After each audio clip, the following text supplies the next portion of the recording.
Welcome to Jumpstart Your Joy, a podcast that looks at the inspiration, intention, and actionable steps to help you jumpstart joy in the world, in your life, and in other people's lives. This is your host, Paula Jenkins. This is episode 200 and the season 4 finale of Jumpstart Your Joy. Welcome to the show, you guys. This week, I'm so excited to be doing the top 10 countdown of the most downloaded episodes of season 4 for Jumpstart Your Joy. I do this each season, and it is so much fun to get to go back and re-listen to some of my favorite parts of these most downloaded episodes and kind of relive some of the fun that I've had over the last year with these guests and the solo casts that show up in the charts here. So I'm really glad you guys are here, and before we get into the countdown, I want to give you all a very warm welcome and say thank you so much, really from the bottom of my heart, for listening each week and loving these episodes and listening to them when they first came out. It's really you guys who make the show so special and make something like a top 10 countdown possible. So thank you. If you're new or you want to find out more about the show, you can find the website at jumpstartyourjoy.com. And while you're there, of course, you can sign up for my weekly newsletter where I do a 3 Things Thursday, where I unpack a little bit more of the inspiration, intention, and action that you can take based on the weekly episode that's coming out. And you can find that at the bottom of any of the posts. And if you're looking for show notes or want to read a little bit more about the episode you're hearing today, you can find that at jumpstartyourjoy.com/final4 with the number 4. And you'll see all the links to the full length episodes of the top 10 if you're curious and you want to go back to listen to them as well. So let's jump right in. And these are all ranked by the number of downloads that they received over a given year. It's always kind of hard because, of course, the episodes that came out earlier in the season have they have had longer to accumulate more downloads. So it's not unusual to see some of the higher ranked ones in a season being from early. The thing that did surprise me from this season, though, I have to say, was that 5 of the top 10 were solo casts. That's my name for when I do a show all on my own. And so that was really interesting to me and exciting as well. So number 10 on our countdown this week is one of those solo casts. It's episode 179, which is Setting Boundaries and Defining Your Niche. And in this episode, I kind of did a mashup between my thoughts on why we all as entrepreneurs should niche down, which of course is a popular way of saying, make your offerings really specific and to a specific persona or group of people. And I layered in that idea of niching down with Brene Brown's quote about clear is kind and unclear is unkind. And why I really love this episode is that it was really an aha moment for me. Because I think when we start out as entrepreneurs or start a business of our own, there's that huge temptation to try and offer everything to everyone. And let me just explain some of my thinking here in this quote from episode 179. I think it's really important for each of us to narrow down the things that we are going to do for work or for our career as an entrepreneur so that we can focus on it and become highly skilled at it, and that it becomes an offering that we become known for. It's definitely going to be one of those things that you really love doing. In my case, that's podcasting and kind of mixing in project management and coaching. And so that's a really unique blend. But it's also somewhat narrowly focused. And so it allows me to talk about what I do and share with other people about it. It's also something that's meaningful to me. And I think that's really important when you're looking for something and defining it for yourself as an entrepreneur. And so those are all the reasons that I feel like it's very important for you to name your niche and really start to own it as an entrepreneur instead of trying to be all things to all people and potentially run yourself ragged in the process. The other thing that I want to focus on in this week's show is around how do we set up kind boundaries and clear boundaries for your time as an entrepreneur. And that is both around the time that you are working each day, the time that you are available for work, and how do you set that up to really honor and build in self-care? Because I know from having gone from a corporate schedule, which is of course very structured and you know what to expect, into a more open-ended and free-flowing schedule when I work for myself, that it is important for me to set up boundaries. The 9th most downloaded episode of Season 4 is episode 177 with author Renee Linnell. She wrote The Burn Zone, and Renee, at age 33, woke up one morning and realized that she had very unintentionally joined a Buddhist cult. What had started as a quest for spiritual learning and finding a place that felt like home to her after she had lost many of the people that were closest to her by about age 15. This group that she had joined turned out to be an intense group, very well versed in brainwashing, and that had been converting others to bring in money to support their larger cause. Now, the thing that really stands out for me about this conversation with Renee is how she describes the person that she became after she had left this group and healed from the very intense experience of being a part of them. And here she is in her very own words. Yes, the woman called the front row of the meditation seminar the Burn Zone because we were so close to all of her light.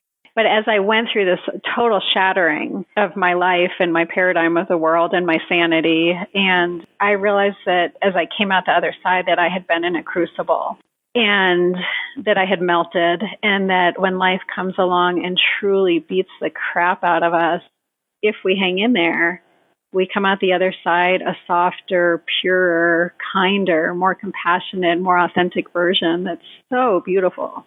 And it makes me realize that we really are so protected all along the way. You know, people ask me, well, how can you forgive those people that used you and you lost hundreds of thousands of dollars and abused you? And and I just went, I know it sounds cliche, but I love the person I am on the other side. Now, gosh, my approach to life, I had been searching so high and low for, and this again sounds cliche where they say it's everything you're searching for is within you.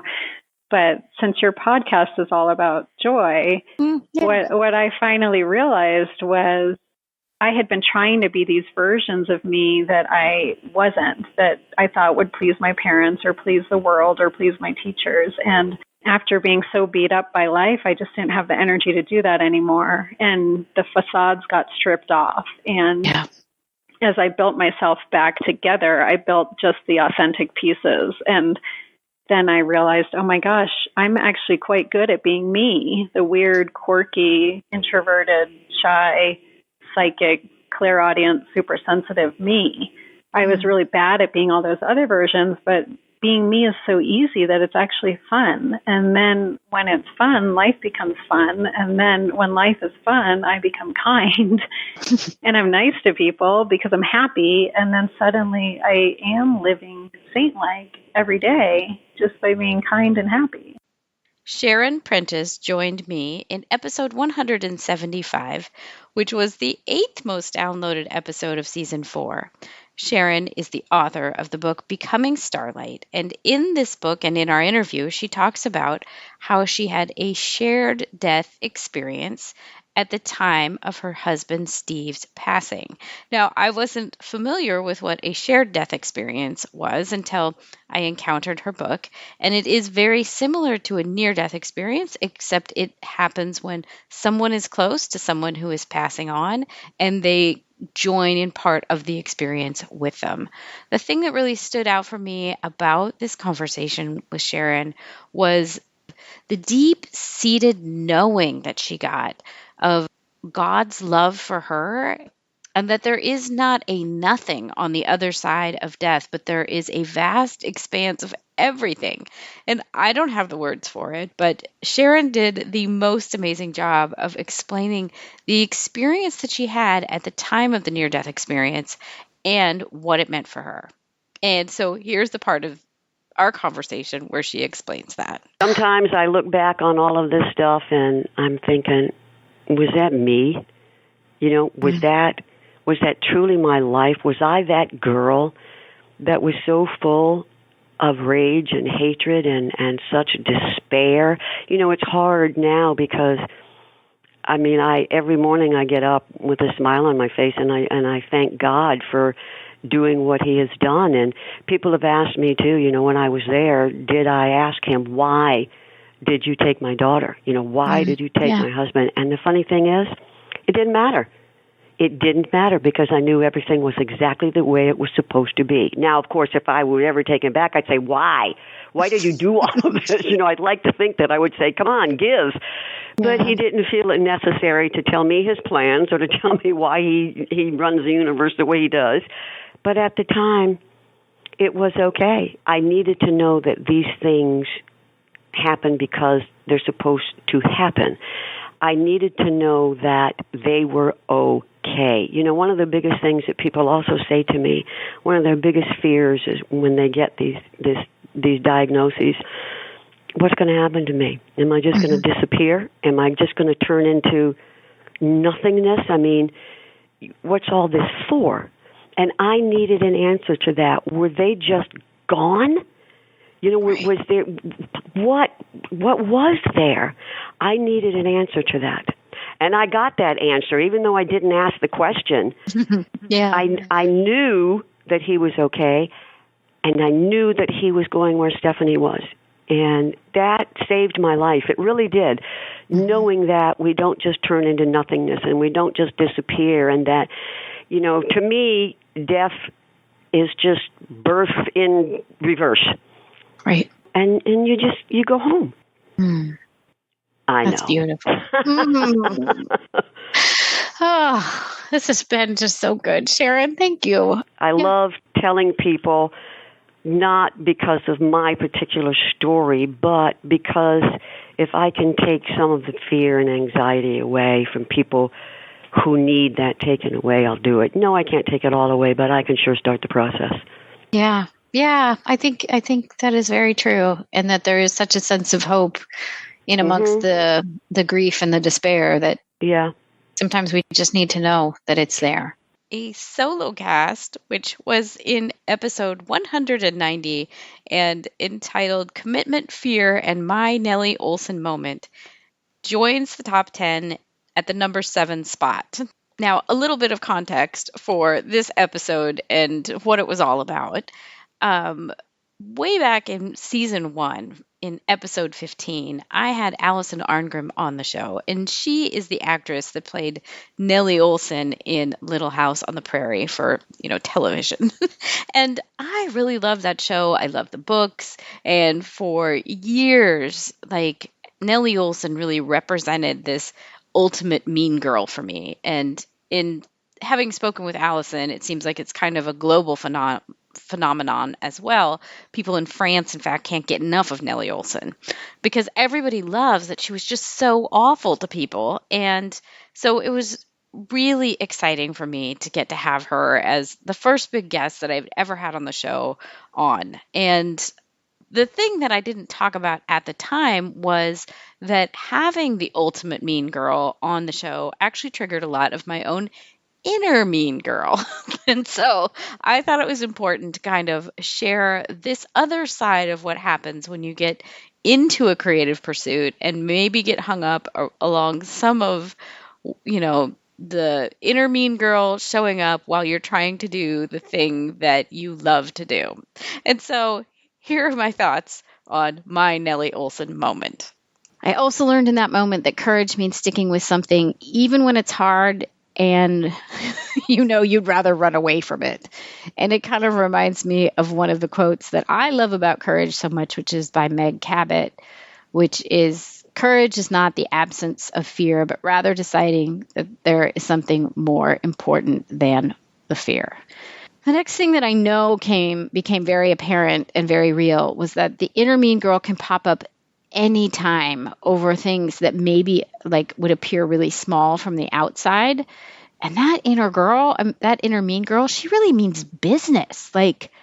she can get really worked up over some basic things, Basically, I just have a conversation with one nice lady that happened to play a mean lady on a TV show, and my inner girl's pissed. So I think just being kind with yourself and realizing like anything can bring up stuff from the past, and you're going to find that it does when you start on a creative pursuit like a podcast, and knowing that it can happen at any time and that she means business, but that kindness and grace and space are all answers to the thing that you can offer yourself if those things do come up. I also learned that trusting myself builds more trust, and that setting a commitment for yourself can hold a vision for your higher self and can guide you. And I bring all of this up, these three things of saying yes to your creative pursuit, committing to yourself, and then staring down your inner mean girl. I'm committed to seeing everybody through that moment where you're like, holy cow, what just came up for me? And I want people to hang on past the moment when you want to quit, because that's when the magic really happens. I'm not going to let you quit. If you've said yes to this and made a commitment, I want you to get to the other side of fear, right? There's that famous saying of everything you want is on the other side of fear, because I feel like we are all the feisty, scrappy underdogs in this new Wild West. And then it's time to circle the wagons with each other so that we can help get our own voices out there, and that we can help level each other up and get more of these voices and these important stories out into the world, because they need to be told. Your special gift needs to be shared with the world. In season 4, I had the distinct pleasure of having Andrea Owen come back on the show for a second episode. And she, of course, is a coach and a podcaster and the author of 52 Ways to Live a Kick-Ass Life and How to Stop Feeling Like Shit, which are both amazing books. And in episode 165, we talked about how to be taken seriously even when you're not a serious person. And I really love this conversation because it's been something that I've been kind of juggling and struggling with over the last few years. Is kind of at the heart of myself, I'm a total goofball, and I love being ridiculous and silly and kind of, putting on a show and just being ridiculous. But at the same time, I also really value being taken seriously and being seen as an expert and, being taken in a serious way for the things that I do. And I think that there's a disconnect between those two things in a lot of society. And so it was really amazing to get to talk to Andrea about this same thing. And we, of course, laugh our butts off. And really, I have not laughed this hard in a long time. And so here's what Andrea has to say about being taken seriously when you're not distinctly a serious person. I struggle with something I bet is similar to what you're kind of dealing with, which is like I am a goofball, but I struggle with this idea that like I have to be serious to be taken seriously. And how do I balance out like that space of really funny, but also dealing with serious stuff? Like, so that felt like a topic we could, I don't know. Yeah, and I don't have like all the answers. I'm still kind of in it, but I think I think it's helpful for listeners sometimes when people are just riffing off of being like in the weeds. And it's not like this is like a deep, dark place that I'm in, like, it's so hard. I don't know how to, right. My personal brand. But I want to point out one thing that you said that was really interesting to me, because I have felt this way too. And I realize it's my inner critic when I think I need to be serious for people to take me seriously. Mm-hmm. That's inner critic bullshit. And I also think that it's, I can only speak from being a woman, being a cisgendered woman growing up in America as my experience. To be taken seriously, we can't be a goofball. Yes, I think that is a really strong message that comes through. And it's almost like we have to be careful. Is there some message out there like, you better be careful, because if you're seen as silly, then I don't even know what the then is, because then that's all inner critic likely. But like, I don't know what the then is. then people won't take you seriously as a podcaster, as a life coach, as a professional. That's the messaging that I've told myself, and I've been doing this for a long time. So I've mostly gotten over it. And part of it is just because the evidence and research that I've done, having had a podcast for 5 years and been blogging for 10, is that my audience says, oh my God, when you and your friends came on the podcast talking about your vagina being strangled by your bodysuit, I laughed so hard I spit my coffee out. And I was like, and when that moment, that's a true story. When that moment happened, I'm thinking like, oh my God, like who's listening? I think that when there's humor in healing, it can just help us along. It really can. Coming in at number 5 on the countdown is episode 171, which was how to start a business when you have a 9-to-5 job. This was a solo cast that I did, which was kind of a behind the scenes and a tell-all about how it was that I went from being very much a 9-to-5 person with a corporate job and a salary, and then started my own business, which of course is about podcasting and podcast consulting and production. And I also do life coaching, but how I grew that while I was still working a 9-to-5 job. And it was a lot of hard work, yes, and it was the path that my own coach back in the day, Michelle Ward of When I Grow Up Coach, had talked about and also continues to talk about, which is that once you start building a business, then you will get to the point where you have enough clients and you can kind of step over to the business you've built without there being a huge gap in, salary and all of that, because you've done the thing and you've built the business. And judging by this episode's placement in the top downloads, this is a topic that a lot of people maybe aren't discussing or aren't talking about in a transparent way. And to be totally honest, those of you who have followed for a while, you'll know that I did make a leap out to being out on my own once before, and then went back to a corporate job because I frankly was not making enough money to have that initial try be viable. But so it was with great pride and total pleasure that I did announce in January that I was leaving and making this my full-time gig. And so in episode 171, I talked a little bit about right-sizing your efforts, which means focusing on the thing that matters most. And here it is. Here's the questions that I would ask yourself for your journey in this inspiration phase. If you're stuck in a place that doesn't feel right, and I think you access your body, do you have a full body no going on? I want you to get curious. What's going on? What isn't working? Can you define it for yourself? If you access your body and stay there for just a few minutes, what do you sense? And that really is kind of the body sense. What do you sense is going on? What wisdom comes up when you think about the job you currently have? Is there something to learn about this situation? Because I think that'll be something really important for you to notice. What's not working?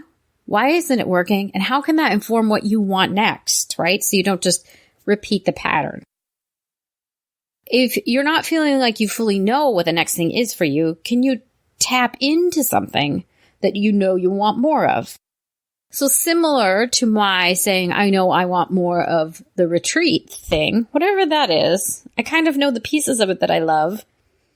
You could stop and think for a little bit, okay, what else have I done that has similarities or something that I can tap into that feels similar to that other thing that I know I like? The important footnote here is that you don't have to have that thing fully fleshed out for you just to take the next step. And because that's actually a lie that fear likes to tell you, because when you believe you have to have it all figured out.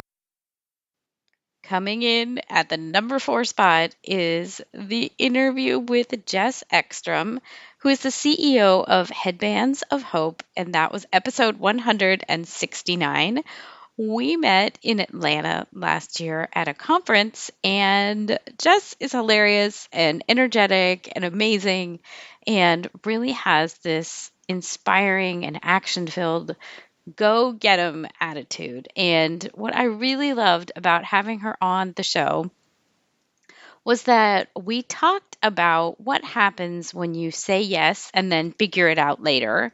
but also what happens when maybe sometimes you get moving on something. And in this case, she and I were talking about my podcasting class and her mic drop workshop that she's created, and how we both kind of just showed up and said yes to these things. Like they seemed like something we wanted to put out into the world, and how that kind of made all the difference. I also very much love that Jess is completely transparent in the fact that there's some things that she's tried in the past that didn't work out as she would have planned. And so I love that she also rounds out this quote that you guys will hear about saying that there is so much growth that comes from those things that maybe don't pan out the way that you think they will. I also want to add that Jess has a book coming out, and congratulations to her, and it is called Chasing the Bright Side. So I very much hope that she will be back in season 5 to talk all about that book. But here's Jess in her own words. But then there was just this one thing where I was like, what if this could launch one person's speaking career where they could make a huge impact through their story and an income while doing it, just for like one person? Would that be worth it to me? And it was. And so I did it. And now that's turned into hundreds of amazing women and an awesome community at Mic Drop Workshop. But it's like just watering the flowers more than you water your weeds. It's like, what could bloom from this and make that more exciting than what could go wrong? There's that gap. It's cool to be able to provide something that teaches people to fish too, like a class, Yes. and kind of help create like something of value that mobilizes people has been a really cool journey this year. Yeah. Oh, yeah. The other really juicy part right there that I love is that you went forth with the idea and launched it, and then it has grown. And I think there's a really interesting nugget right there about like it. You don't have to listeners, if you're like, oh, I don't know how to do an e-course or a course, like you don't have to have all the things figured out right up front. Right. Like you don't have to know everything to put it out there. You probably already know enough about a subject to create the course. Exactly. And you can add to it as you go because you're going to learn. Yeah, for sure. And just, I think it's great that Mic Drop has grown, but I also want to point out that I've started things that haven't grown. Sure, yes. And you live to tell about it. And maybe they, like, I think the best kind of confidence that you can have is when you realize that there's life after mistakes, because then it really mobilizes you to go for it. And if you try 5 different things and one of them works, that's still a huge win. The third most downloaded episode of season 4 was entitled How to Embrace Joy Even When It Feels Hard. And this was episode 184. It's a solo cast that I did, and I'm calling it another one of the mashup episodes that I did, which involves the wizardry of Dr. Brene Brown. I had watched her Netflix special. If you have not seen it, you need to. And in that, she shares her study of shame and vulnerability. And she discovered and states there that joy is the most vulnerable of all emotions. I took inspiration from that observation and coupled it with a visit to my favorite summer camp, Kennelin, which I worked at for many years and actually revisited this summer. And so in this episode, I talk about how I hadn't really put a lot of thought into how or why joy might be a vulnerable emotion for people. I'm so easily drawn to it that actually kind of seemed like a very foreign concept to me. I know that joy is a big emotion, and I also do know that people are often afraid of really showing or emoting the big emotions. But looking at this a little bit further led me to look at why joy is important to me and to share a little bit more about why I think it is important to all of us. So here's a little bit of an excerpt. I found myself up against this question of when did being joyful get to be hard? When did that happen? Because clearly we all started out in this way that it was so simple and easy and fun, and we didn't think about having to tune into joy. It just happened. So when did it become vulnerable to be joyful and experience joy? The other really interesting bookend to this week was, of course, Brene Brown has recently released an amazing special on Netflix called The Call to Courage. And here's a quote. "You can't have joy without allowing yourself to be seen. Joy is the most vulnerable and terrifying of all human emotions. Vulnerability is the birthplace of joy. True belonging requires you to be who you are."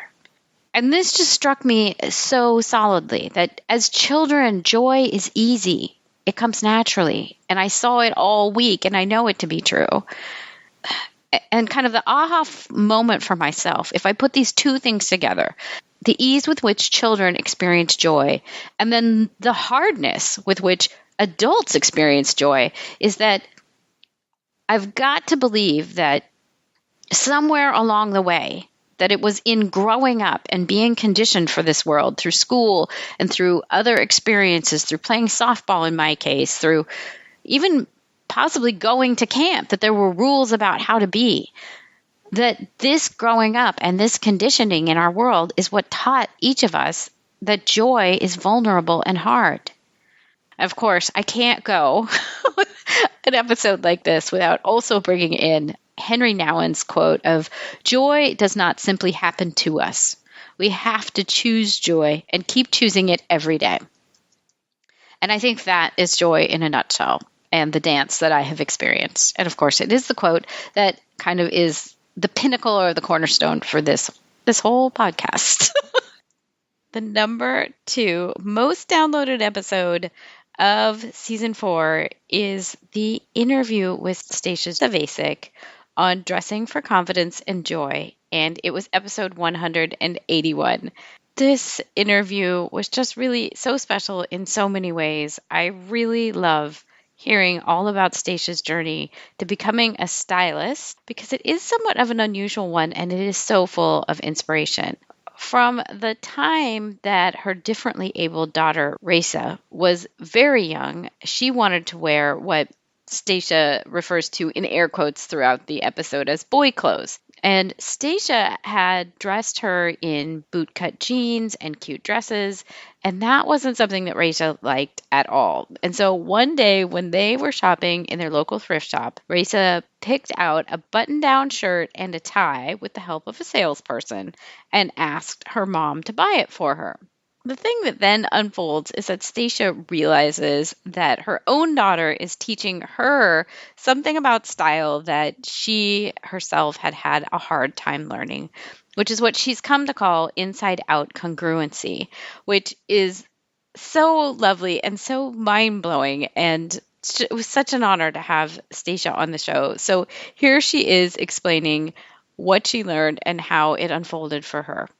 Take a listen. As soon as we got home, Raisa put on the shirt and the necktie, and she looked in the mirror. She took her own breath away. And it was like she looked in the mirror and did one of those like she lost her breath when she saw herself in the shirt and necktie. Yeah.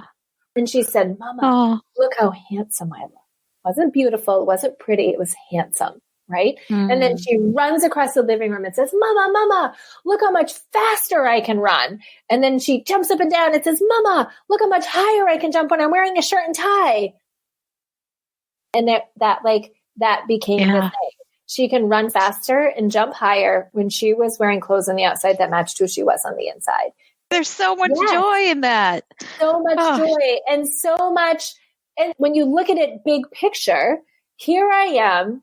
She's telling me this is who I am. And it was her teaching me the power of congruency. I was starting to get it with my own, like on Monday, I feel great. On Tuesday, I don't, and starting to put it together.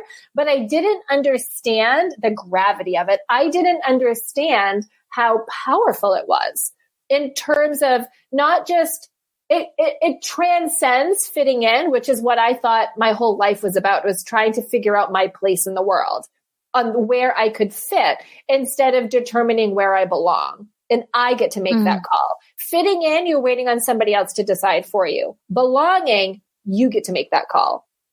So it occurred to me that as women, we spend way too much time trying to fit in, trying to figure out the rules. Nobody ever taught me. I didn't read the right magazines. The magazines didn't work for me. My body's not the right body. All that stuff is nonsense. It's all shit. And it's not applicable, right? Really, the only thing we have to do is say, who am I on the inside? And how can I reflect that on the outside? Because that's the congruency. And that's the missing piece. And we keep being directed towards everything outside of us. Catalogs, Pinterest, fancy Instagram feeds. That's not where the answer lies. Any question that you have about style, the answer is inside of you. Yeah, you just have to trust that you know it. It's wicked scary. So it's that process of trusting yourself and fully stepping into yourself, which is scary because it's vulnerable, because you're putting it all out there for people to see, right? Mm-hmm. And yes, it's scary. And here we are at the #1 most downloaded episode for season 4 for Jumpstart Your Joy. And I'm really excited to announce that it was Johnny Pollard on how to awaken the truth of who you are. And Johnny joined me back in episode 168. It was a really lovely conversation. Johnny is a meditation and wisdom teacher with his teaching stemming from the Vedic tradition. He's a co-founder of the One Giant Mind Learn Meditation course and One Giant Mind Teacher Training Academy. He also is a multi-passionate, which of course is a favorite thing around these parts. He's been an actor, he was an avid skateboarder, and a runner. And now he works with corporations, individuals, and at events, teaching others how to get into the highest state of love and connect to our humanity. I just loved this conversation with Johnny so much. It was one of those, as he's talking, he's so intense and like so lovely to listen to that I just found myself easing into the conversation. And I wish that there had been more time. It would be such a delight to have him come back on. Johnny is the author of The Golden Sequence, a manual for reclaiming our humanity. And for this episode, he unpacked what the 4 golden insights are. And it really is a treat to hear him talk about those 4 pillars, which are 1, life is sacred, 2, love is our nature, 3, wisdom is our power, and 4, fulfillment is our purpose. And so here's just a little bit of him talking about these 4 pillars. Would you go through the 4 golden insights? Yeah, sure. I'd love to. The purpose of the 4 golden insights are to act as pillars whenever we are experiencing some kind of dissonance or anxiety or uncertainty, to reestablish our foundation. And they are the precursor to the actual golden sequence technique, which we can talk about as well, if you like. So these four pillars act as the foundation for doing the golden sequence work. The first of the 4 golden insights is life is sacred. This is the fundamental truth of our humanity. When we remove fear and we are able to innocently be here now in the present moment and allow our senses to connect with the experience of being alive, just the revelation of our existence yields a profound understanding of the magnificence and the magnitude of our existence. The fact that we are aware and can comprehend that we exist in this extraordinary universe, and comprehend the level of intelligence, the magnanimous nature of it, how big it is. It's extraordinary. The revelation is that, oh my goodness, I exist, and isn't it extraordinary? And isn't it the single most precious thing, my existence, that I exist? This is the deepest truth that defines us as human beings, that we can behold the magnificence of our own existence. And we refer to that revelation as sacredness. Life is sacred. Now, this is the first principle that then gives rise to the second golden insight. Love is our nature. Mm. Love is our nature is revealed within the first revelation that life is sacred. When we behold the sacredness of life, we immediately experience a swelling in our heart, a compulsion or an instinct to want to serve, nurture, cultivate an ever-deepening relationship to the sacredness of life. When we truly behold the sacredness of life, all we want to do is nurture it, to go, oh my God, it's so amazing. I just want to be ever deepening connection and relationship with it. Mm-hmm. And I define this as love. Yeah. Love is that instinct to want to nurture connection, shared growing experience, and belonging to whatever and whomever we are interacting with or engaging with. It's a very simple definition of love, and it is spontaneous. It's instinctive. It's the first thing that occurs when we behold the sacredness of life. When we behold something as sacred, what do we want to do is nurture it so that we can grow it, cultivate it. And so out of the second golden insight, love is our nature, emerges the third. And the third is wisdom is our power. And I define wisdom as the intelligence of love. So the instinct to nurture greater connection, growth, and belonging to that which we behold as sacred is the expression of love. And the way that love expresses itself is through wisdom.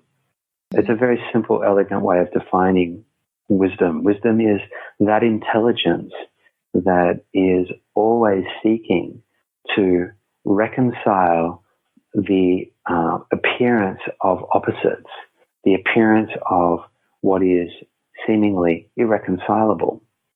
It is always seeking to bridge the gap between things that appear separate to understand the underlying unity within it.